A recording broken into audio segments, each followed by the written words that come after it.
จะได้แกงเอามาลูกโคเอาโคชันแคนเนาะมีเบอร์พักแน่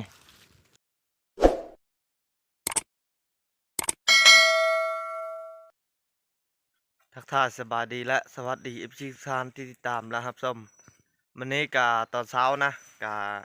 ที่ได้ไปหาอยู่หากินก่อนทุกคนเลยกาที่ได้ไปหาซิย้อนไปหาฮักย้อนแค้นพร้อมนะกาติดตามรับชมไปเบิ่งกันเดียวว่าสิได้หรือไม่ได้กะเพราะว่าไปมันนี้กับไป2 คนไปน้ำเดนะนี่กะคอยกับทีมงานกะพาเดียวไปแล้วนะกำลังย้างไปทุกคนเลยกะสิได้ไปเบิ่งเห็นที่เฮายิงเมื่อคืนนี้เพราะว่าเฮายิงแล้วน่าจะถึกนะเพราะว่ามันปลายบิวไว้นะทุกคนกะติดตามรับชมไปเบิ่งกันเดียวนะนี่กะเฮามานี่เห็นยอดน้องแค่นนะเฮาก็เลยเฮามาหักเอาทุกคนเลยเพราะว่าทรงนี่ยอดน้องแค่นป้องนะกะเฮาก็ได้แวะสิได้ไปหายอดน้องแค่นนะกะสิได้ลัดไปทุกคนเลยเพราะว่าทางที่นี้เฮาหายิงเลาะไปเลยนะ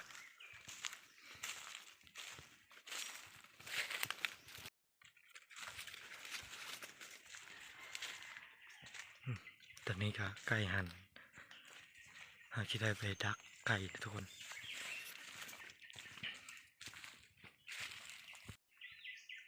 กลับบ้านทุกคน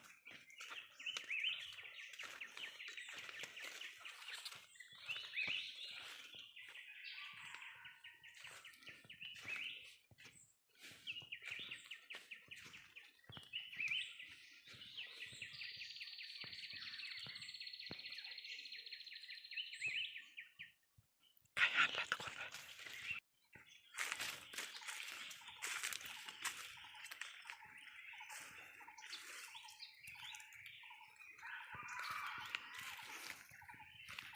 อันนี้ก็สิได้พยายามกลับลองเบิ่งทุกคนเลยโอ้ว่าสิถือหรือบ่นะกลับอะเพราะว่าเฮาไม่มีมากระบอกนะเฮาใส่หมด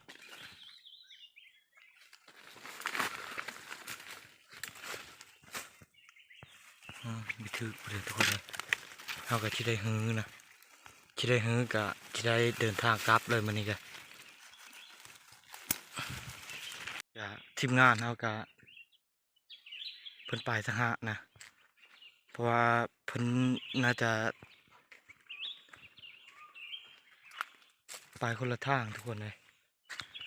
เพราะว่าเฮาก็สิได้เลาะไปพุ่นนะบ่อนยิ่งเห็นเมื่อคืนนี้ทุกคนก็ไปลุ้นน้ำเดียวนะบ่ฮู้ว่ามันสิตายหรือบ่ละ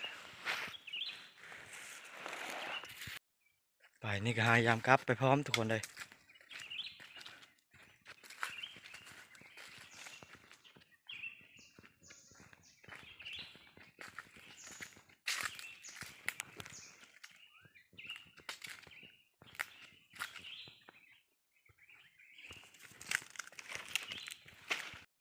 กลับกับพี่ถือไปเลย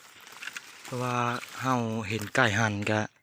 จอบยิ่งไม่ได้ยิ่งกันทุกคนเลยเพราะว่ามันรักนะที่ได้ไปหายามหลังใหม่อีกบ่ฮู้ว่ามันสิถือหรือบ่นะกลับเฮากะ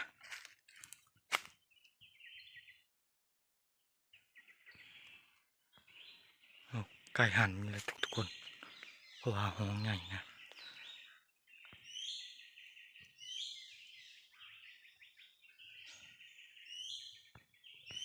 จะเฮาก็ได้หายิงเลาะไปหาทีมงานเฮายานทีมงานนาทานะเพราะว่าทีมงานเฮาเยอะไปหาย่องแค่นเฮาก็เลยพาเพิ่นไปหาย่องแค่นว่านี่ก็ได้หายามกลับเลาะไปเลยทุกคนเลย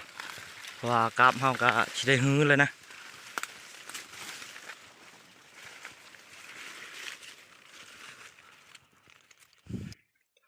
เพราะว่ากลับเฮาน่าจะลูดไปแล้วทุกคนเพราะว่าเฮาใส่อยู่นี่นะเมื่อวานนี้ก็เลยไปเห็นมันนี่น่าจะทึก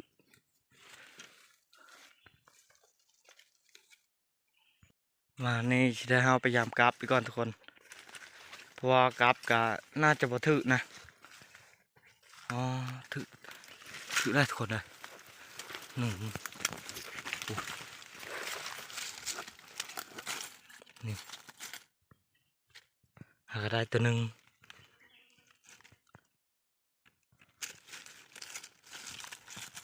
นี่ก็เฮาก็ยามกราฟไปนะ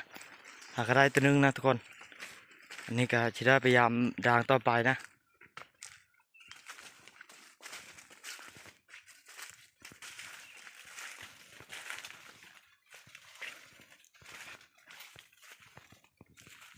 ก็เฮาก็ได้ย้างไปแล้วนะเพราะว่าเฮายานทีมงานเฮาท่าหึงนะทุกคนเพราะว่าทีมงานเฮาเพิ่นไปก่อน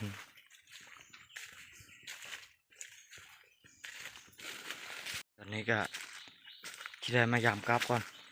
เพราะว่ากราฟมาเซอร์ตอนแรกเมื่อวานนี่ก็ใส่แถวเข้มทางเลยนะโอ้ถึกอีกแล้วทุกคนเลยโอ้มันโอ้มีแต่หนูเลยถือก็ได้หนูก็หนูน้อยนะ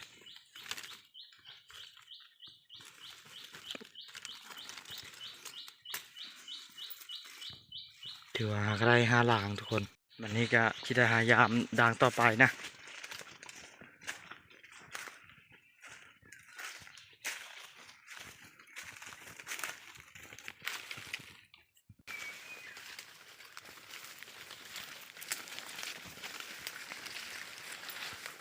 บอกว่าทีมงานเอามาฮอดหรือยังนะทุกคน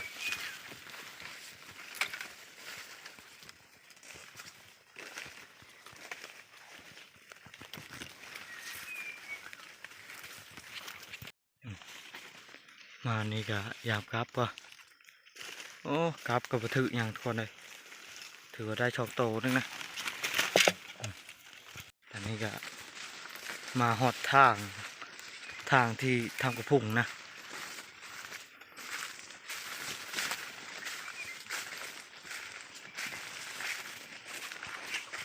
โอ้ยดีตอนนี้ก็ค่อยก็ได้มาฮอดบ่อนยิงเห็ดเมื่อคืนนี่ทุกคนเลยที่ได้เฮาไปเบิ่งก่อน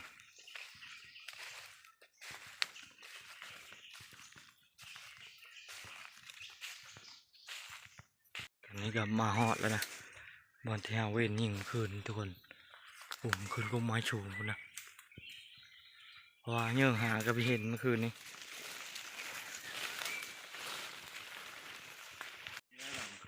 ตอนนี้ก็มาเด็กเล่นนะฮะก็เล่นอยู่งามไหมอันนะถือว่าหามาชะลั่นหาเห็นกับบ่พอทุกคนเลยมันน่าจะไปแล้วนะนี่ก็ที่ได้หาอย่างแค่นแล้วไปเลยอ๋อตอนนี้ก็เฮาก็ได้มาใกล้ชิฮอดป่าอย่างแค่นนะเพราะว่ามีคนเอาก้อนนะทุกคนเห็นเขาฮักเอานี่ก็ย้อนแค่นทุกคนเลยถือว่าลายอยู่นะตอนนี้ก็จะได้ไปเอาเบิ่งทีมงานเราก็เอาอยู่พวก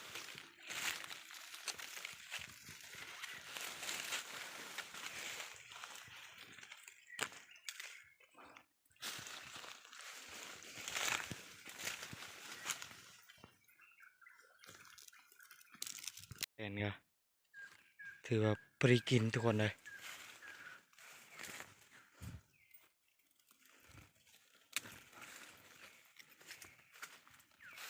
แต่นี่ก็ยังน้อยอยู่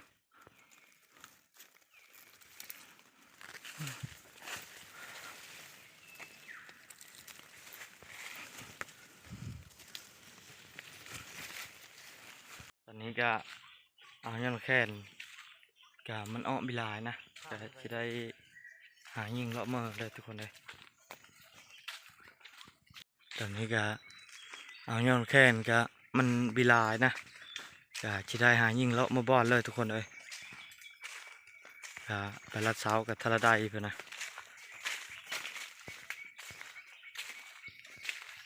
อ๋อนกหองถึงนะน่าจะมีกระหอกนะทุกคนตอนนี้ก็ เฮาก็ได้มาแล้วทุกคนเลยก็ตอนนี้ก็ใกล้ชิฮอดบอดแล้วนะ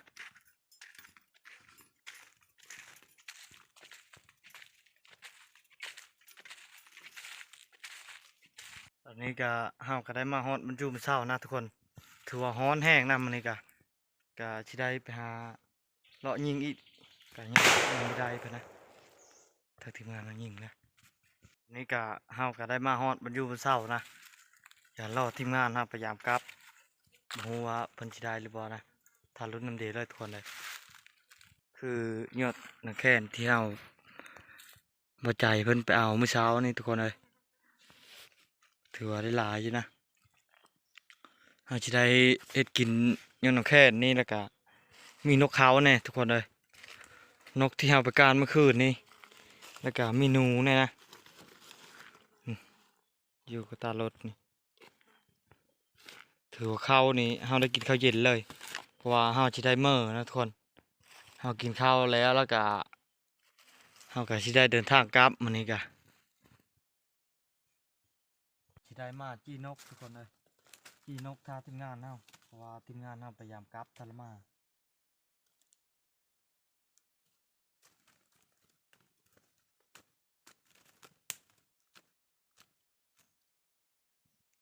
เพราะว่าเฮาลกหนจี้ท่าเพิ่นมานะก็ท่าทีมงานมาแล้วก็สิได้โคเอาทุกคนเลยแกงเนาะ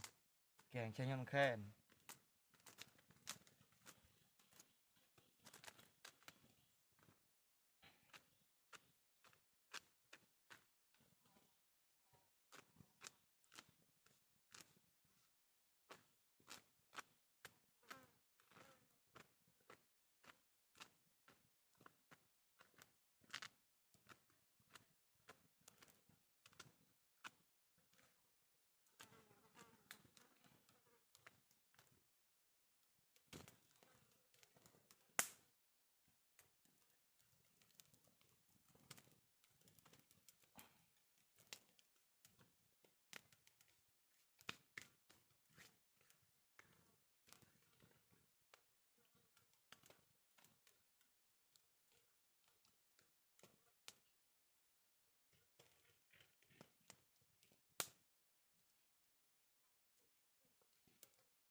นี่ก็คืนหวายถือกับทุกคนเอาไปเยิ่งเห็นคืนนี้เอาเลยเห็นหนูถือกับแล้วเอามาเลยนะตอนนี้เขาก็ยี่เป็นที่เรียบร้อยนะจะได้ทาทีมงานนำมาก่อนทุกคนเลยจะได้เฮ็ดกินนะเพราะว่ายันทีมงานเขาจะถ่ายนำ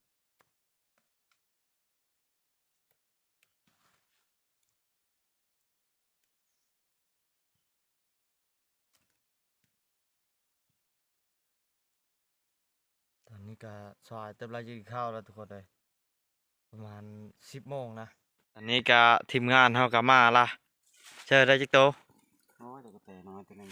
เราพยายามกลับไปถือว่าพอได้อยู่ได้กินอยู่นะทุกคนได้ชำนี้กะถือว่าโอเคอยู่นะ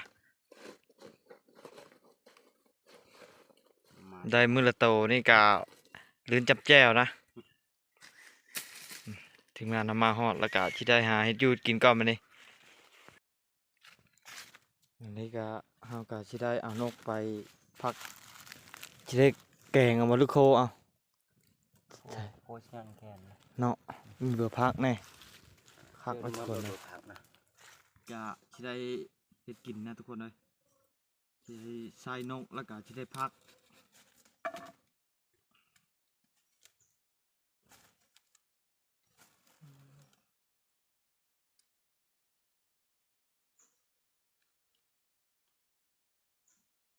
มันอยู่นกนะ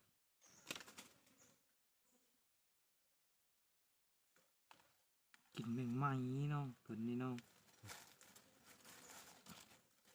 ไม่ต้องนอนเว้นเจ้ามันกินได้อยู่จาก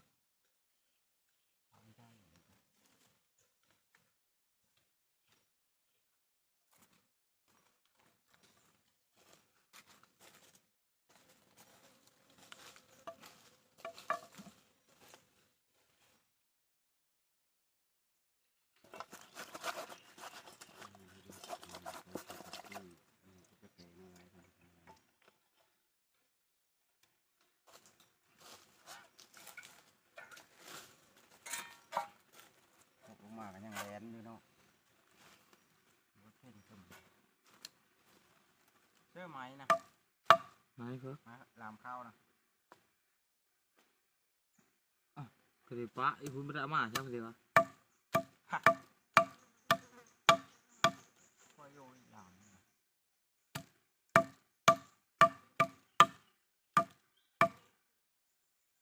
อุ่นข้าวบ่ ลามข้าวไหม้อะไรอุ่นไม่ได้เขากินได้อยี่หรอวะเขาเนี่ย ไม่ได้มากอะอันนั้นบ่ชา เป็นไป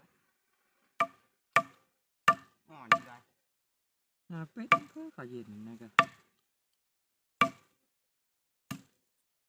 โอ้เฮงกะโคตรยะเลย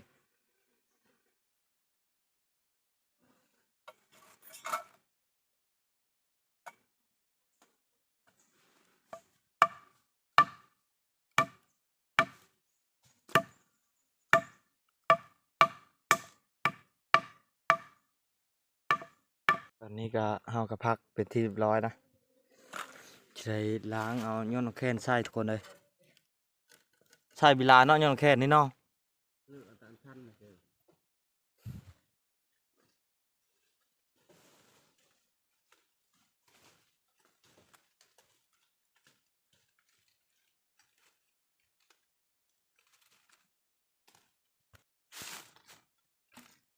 เพราะว่าเฮาใส่เวลานะทุกคนย้อนแค้นกะสิได้เอามาแกงอยู่เฮิรน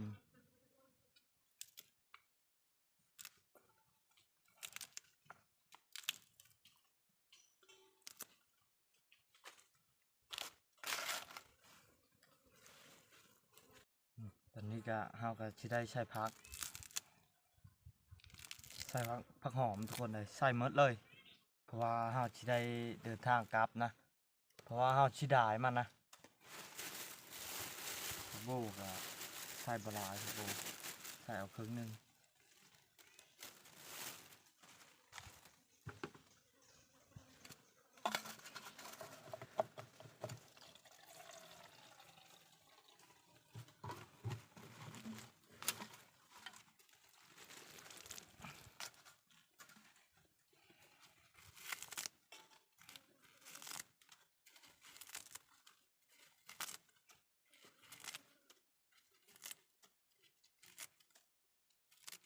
นกตัวเดียวใส่ผักหลายๆซ้ำกินบัดน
เป็นคิดหนึ่งบ่นี่เนาะมันคือเบียร์แหละเนาะ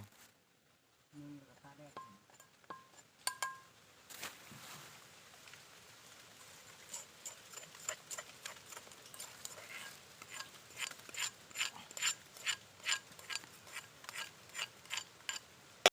ข่งก็ยังมีเนาะเอาแบบสบายเลยนี่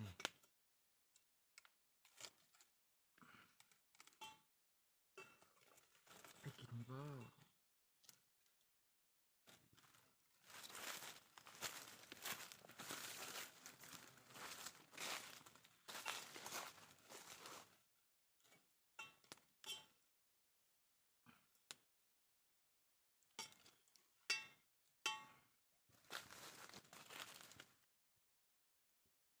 ตอนนี้ก็โคนุห้าก็ชุกแล้วนะพดนี่ทุกคนเลยวันนี้ก็ที่ได้ปรุงตาเก่งข้าวนะ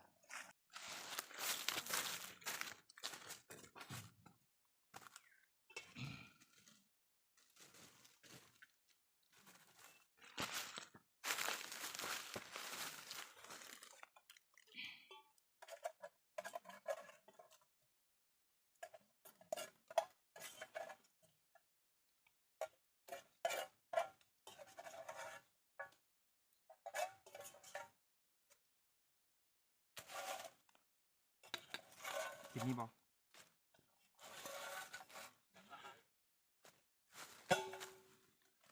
กินข้าวแข็งแดดเลย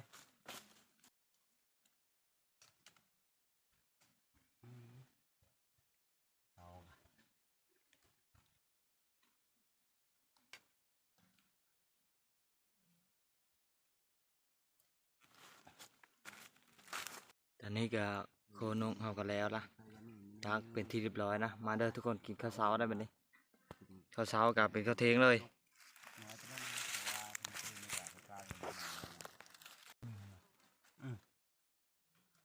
จะเข้ามาเชื่อจังวะ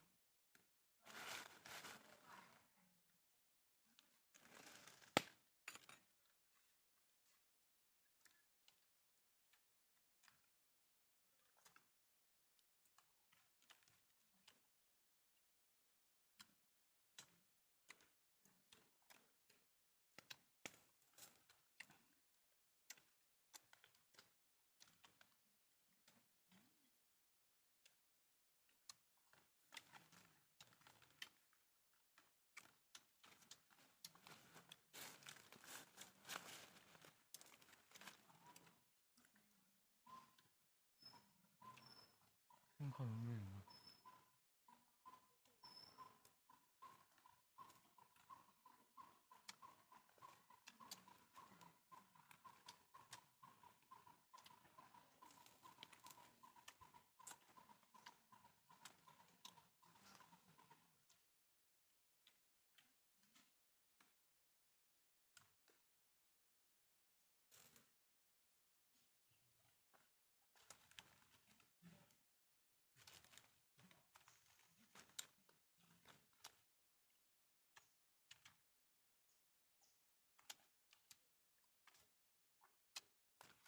เข้ามาใช่เนาะ